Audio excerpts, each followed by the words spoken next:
So my name is Beci Rohkohl, and I will be speaking today, and I want to welcome everybody. Thank you for joining us, and thank you for joining us live stream as well. We are here at Unity Church of El Cajon. We're a welcoming spiritual home where the loving presence of God inspires and transforms lives. So will you please join me in prayer? Father, Mother God, we thank you for every person here today, for all those watching now and in the future. We know that they are listening to your words, your spirit, and your love through your messengers. We hold each and every person in light and love, and we know that God is in it all. Amen. Okay, and so the story goes. Wonder if you knew that one was coming, right? My talk is about truth whispers that fear is a liar. There was a man who had a big fear, and he decided to go to a psychiatrist. This guy had been for months thinking something was talking to him under his bed, and he was very scared. And he's like, goes to the psychiatrist, and he sits there, and he has his first session with the psychiatrist, and they talk, and he says, you know, I've got this big fear. I hear voices all night long. I can't sleep. It's just terrible. What am I supposed to do? And the psychiatrist sits there and takes notes and strokes his beard and listens to him through the whole session. You know, it's 55 minutes, right? So he's like going through, and he's just listening to him. And the man's going on about these fears and these voices and everything. And he nods his head. He says, the psychiatrist looks at him and he goes, if you put your hands in my life for 3 times a week for a year, I can cure this fear. And the guy's like, wow, you can cure it 3 times a week for a year. Okay. So he says, Doc, let me ask you, what does it cost for a session? And the psychiatrist says, well, it's $80 a session. Not $80 a week, $80 a session. So the guy goes, all right, so give me a night to think about it, and I'll call your office tomorrow. So the guy takes off, and the psychiatrist never hears from him. And the psychiatrist is like, what's going on, right? So 6 months later, the psychiatrist and his wife are walking through a farmer's market. And he sees the guy, and the guy comes running up. He goes, hey, Doc, how are you doing? And the doctor's just kind of like, I'm doing well. How are you doing? He goes, I'm doing great. I'm not scared anymore at all. I sleep fine. And the doctor says, well, what happened? He goes, well, you know, after I left your office, I stopped by the bar. And I was talking to the bartender, and I was telling him, you know, that all we had talked about and how it was going to cost me this money and, how, you know, that I needed to go through all this to get past my fear. And he goes, you know what? For $10, that bartender cured my fear. And the psychiatrist is doing his thing, thinking, what do you mean he feared your fear? He was really curious about this. He goes, could you explain more to me about that? He goes, yeah. I gave him $10. He told me to cut the legs off my bed, and nobody's under there anymore. And Pastor Robert, I wasn't going to tell a joke, but that one's for you, because I know you're watching me, right? So my talk today is about fears. And whether rational or not is really important. Fear still gets into us, right? So I love this song, and Jody is going to play it for us later. The first time I heard this song, Jody was playing it. It's a song by Zach Williams. I don't know if any of you are familiar with her. He's a contemporary Christian artist. Very powerful songs. And it was we were doing a Place of Faith, and you made me cry, like he usually does. Makes me cry with this song. But some of the stuff that he talks about in this, Zach Williams sings about in this song, is that fear is a liar. And it'll tell you things like, you know, you're not good enough. You're not smart enough. You're not beautiful enough. You will never be enough. And these fears can creep in from anywhere. I know myself. I mean, I can be having a really good day and then something will pop in. You know, I'm like, where did that come from? But learning that fear is the liar is the gift in all of this. So it's a powerful song and testimony to the words of fear. And fear is really defined as an unpleasant emotion. But when I was reading about it, I love this job, because what I get to do all week long is think about my talk. So all week long I get to percolate this inside me, so it brings up so much more as I go along. And when I'm talking about fears, there's fears that we that we bring on ourselves. There's Halloween. Here we are, right? Everybody wants to be scared. I love roller coasters. And a lot of people are really afraid of roller coasters. But that fear for me is just like really jazzes me up, right? It makes me excited. It doesn't scare me in the way that a fear might scare somebody. But I know that my grandson, Frankie, he doesn't like roller coasters. And I actually had him go on with one time, and it wasn't happening for him, but his sister went on it with me, and she was hooked. So she's also got that same. So I was reminded of this song because I was reading some Charles Fillmore work, and it was called The Power of Truth. I was actually doing this for a talk, for a class, and it's morphed into so much more. It's been going on for a while.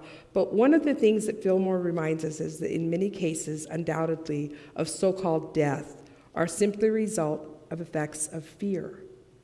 Okay? The race fear, he says, the parent's fear, and grandparent fear, the patient's fear, and he continues by saying that every good healer takes that up as a foundational thought to be erased. We need to erase that thought. So if you would affirm with me, fear is a liar. Together, fear is a liar. Now, tell the person next to you, fear is a liar. Fear is a liar, because it is. It's an emotion tangled with a thought. And I was trying to think, too, about this. This was another point I was going to make. It's like the chicken or the egg. Which comes first? The thought about fear or the fear comes first?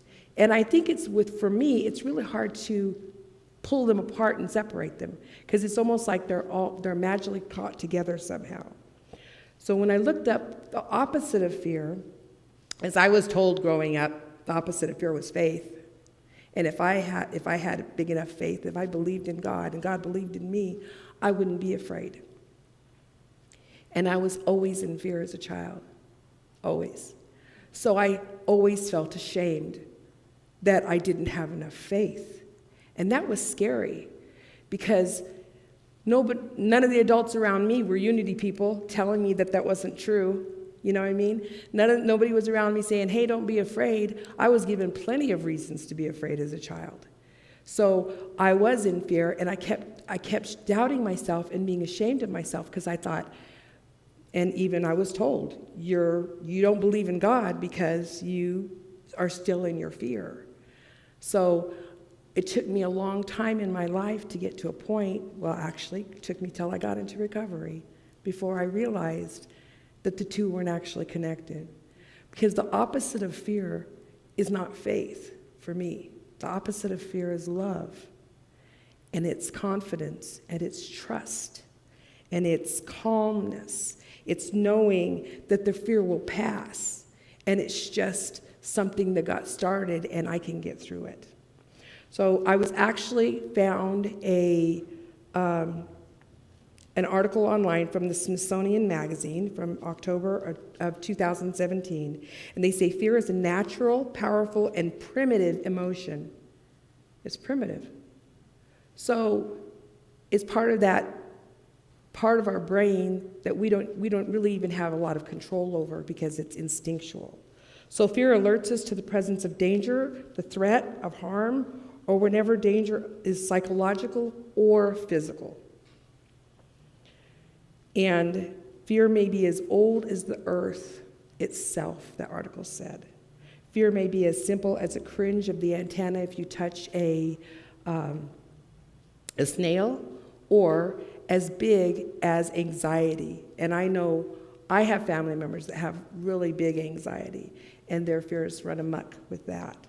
So if you're thinking about the circuitry of the brain and how things go, it's like there's so much involved in what fear is. It's like it can hijack the amygdala and the hippocampus, and I mean, there's all those, and all the chemicals come in. So it's because it's primal and it's instinctual and it's thought. It's like it's so big and it can feel so heavy at times.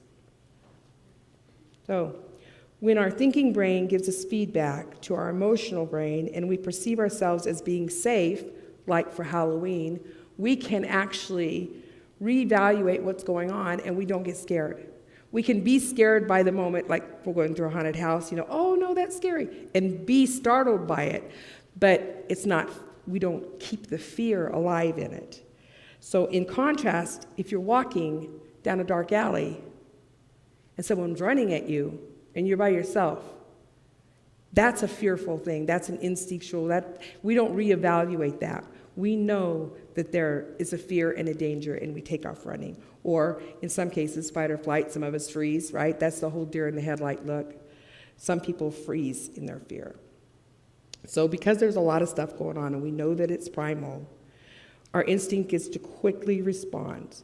So one of the things this reminded me of is cats. Who's cat owner here? Anybody own any cats? Some people do. Okay. Cats are fast, aren't they? They're quick. They are super quick. And there is an animal that's quicker than a cat. It's a horse. I didn't realize this until we started training wild Mustangs, that horses actually react faster than cats. So they can actually respond in quicker pace. Now, this is Smokey, and of course, my husband, Phil. Smokey was part of the BLM program, the Bureau of Land Management. He was a wild Mustang. And what they do is they have this program called the TIP program. It's a trainer intensive program. You take these wild horses, because people want to adopt them, okay? But if you can't adopt a horse that you can't touch, then it becomes a problem. So the trainer takes these horses, and this is what we did. We took Smokey, and we have to get him past those fears. And you learn a lot about fear when you're in a horse, in a round pen, a 50-foot round pen with a horse that's afraid. Because most of them are afraid. There were some that it was not pretty, because they were in fight. But most of them are in flight. They're scared, but they're trapped. Okay? And it's all about how we would approach them, because we couldn't be in fear when we went in there with them. We've got a rope. We've got to be able to put a rope on them, to put a halter on them, to load them in a horse trailer, to touch all their feet before they can be adopted.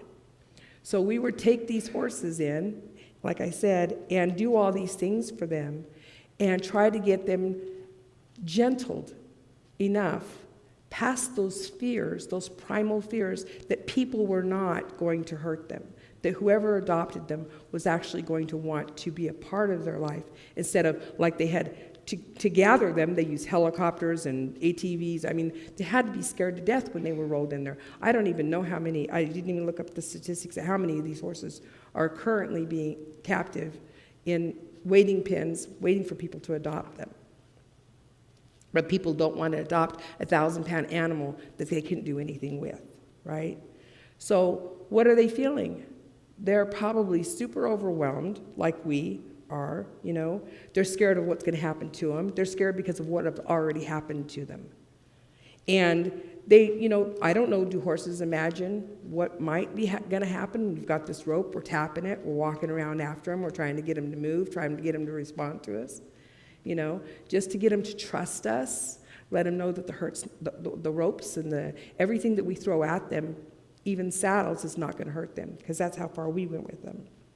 So I imagine, like me, when I'm in fear, their senses are overloaded, right? And you can't really think of where you're going and what's going on. Now, in this day and age, it's even more scary, because I feel like our children are being even more overloaded with the way the media is and everything instant feedback and all everybody's always in a screen. That's the big thing at my house. We always try to pull them off the screens, and there's so much drama on the screens. It's not even the drama at the schools anymore.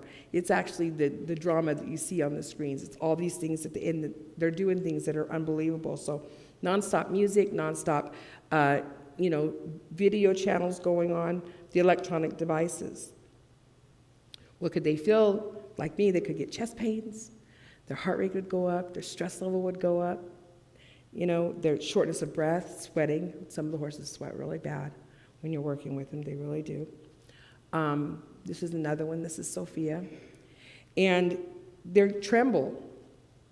They tremble a lot. They shake because they don't know what's going on. Me, my fallback was always an upset stomach. If something was fearful for me, oh man, I felt it right in my stomach, the pit of my stomach. It's got to be due to that chakra with me. So we can allow fear to steal our day, our hour, our week, our month, our year, and I feel like it stole most of my childhood. Or we can figure out what to do with it, right? So we know as true students, and those of you that aren't true students here, you may hear it for the first time, that our thoughts held in mind create after their kind. So when fear enters our mind, what do we do with that fear, right? So there's a book called, and I was at Unity of Phoenix when I went through a book study on this, called Feel the Fear and Do It Anyway. Has anybody read it? It's excellent, isn't it? It's by Susan Jeffers, and I read it in 2016. And basically what she told us is you have to lean into the fear. I thought as a child, and not knowing any different and not having leaders like you amazing people to show me differently, I thought I had to get away from fear. But if I can lean into it and face it and understand it and accept it and deal with it, not only do I minimize it, I actually can get past it. Okay, so Fillmore's words were, every good healer takes up that as a foundation thought to be erased. How can we feel the fear, acknowledge it, and choose to move on in spite of it? So I'm going to go to Isaiah here from the Bible. I love this quote. And it's Isaiah 41, 8 through 10. And it's where Israel is assured of God's help. I'm in the New Revised Standard Version. And they're telling Israel that God is here and would not abandon them. It says, it's up there, right? Yep. But you, Israel, my servant, Jacob, whom I have chosen, the offspring of Abraham, my friend, you whom I took from the ends of the earth and called it from its furthest corners, saying to you, you are my servant, which is, I would have chosen you and not cast you off. Do not fear, for I am with you. Do not be afraid, for I am your God. I will strengthen you, I will help you, and I will uphold you with my victorious right hand. So God will hold us with his victorious right hand. Living in fear puts us in a fear-filled world.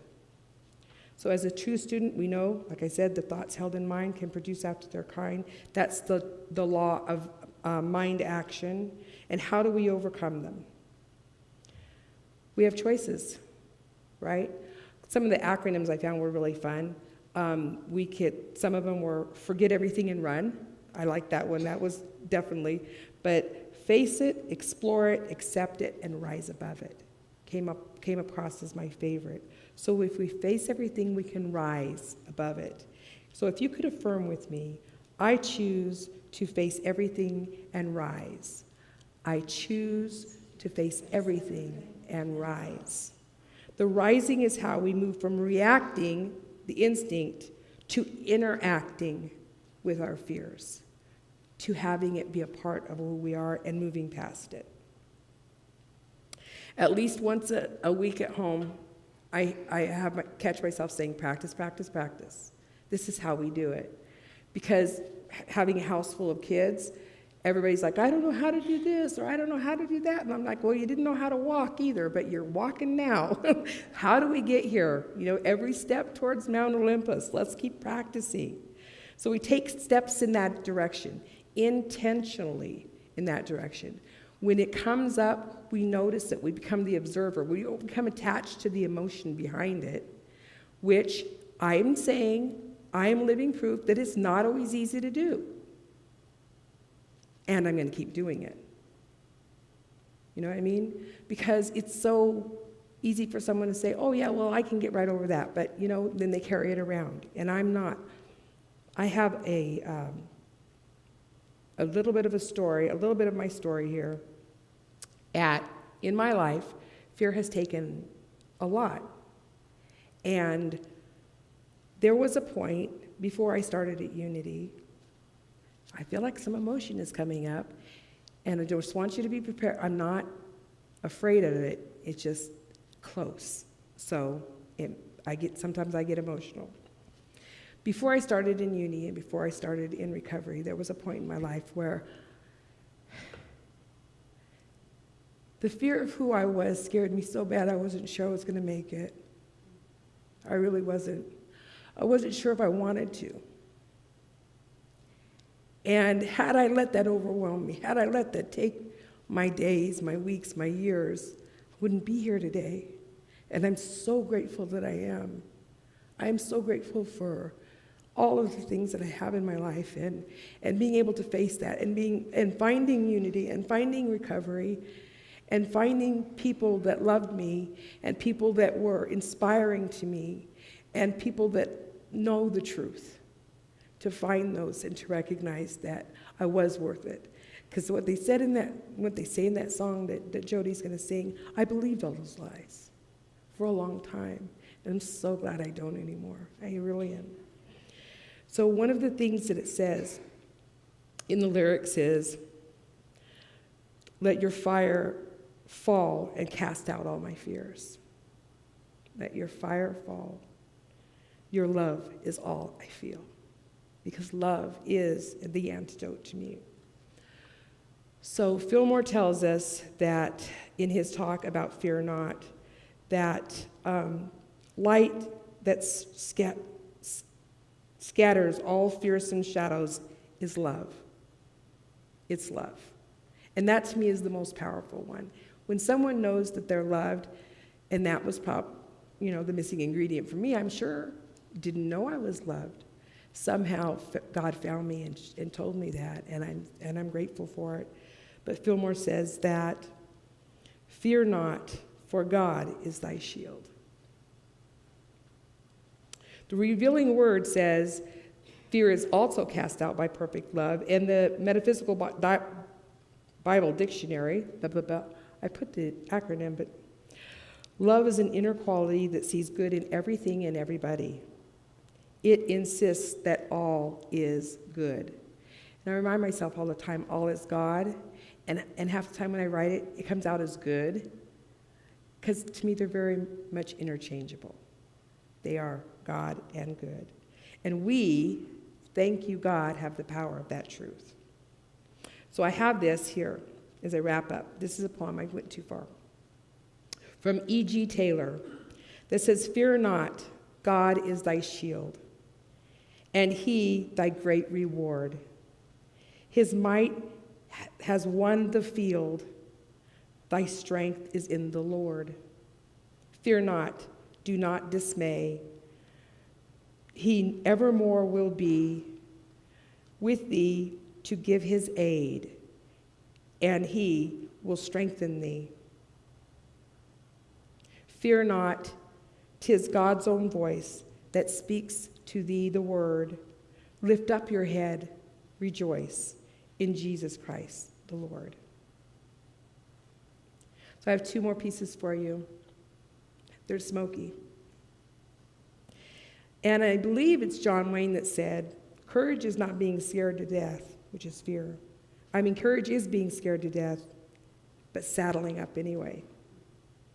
We actually adopted Smokey because he was an amazing horse once we got him past his fears. And I want you to remember this part of the chorus. This is Sophia. We adopted her too. And yes, she was in saddle, although I couldn't find a picture for that. That says, cast your fears into the fire, because fear, he is a liar. Thank you.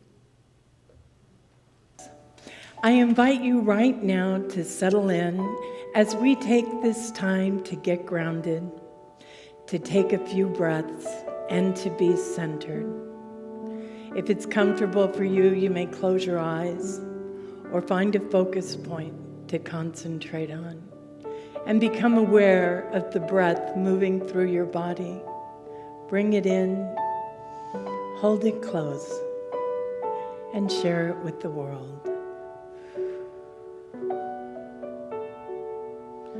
Bring it in, hold it close, and share it with the world. As we become aware of our breath moving to us, through us, and from us, we become aligned with the cycle of life, the cycle of abundance, the cycle of truth. Bring it to us, hold it, and share it. How powerful. Bring it to us, hold it, and share it. I invite you to relax deeper, letting the breath move to you, through you, and from you, knowing that this is a sacred place. This is a sacred time. We are together, just as we should be. Breathe that in.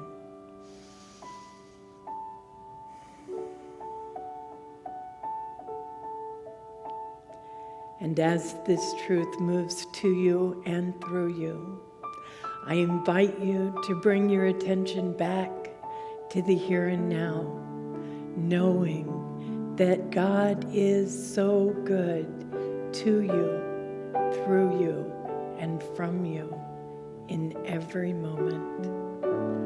Return to the here and now, stretch, open yourself to all good, to all God. Namaste. Thank you for joining us, and let's stay connected and grow in spirit. We are on Facebook. Search for Unity Church of El Cajon and follow us and like our posts. You can reach us on YouTube at Unity Church of El Cajon. Please subscribe to our channel, watch our videos, and leave comments which can help us improve. We are on the web at unityofelcajon.org. Email or call our church office to receive our weekly newsletters, which lists all of our activities and opportunities to learn and grow together.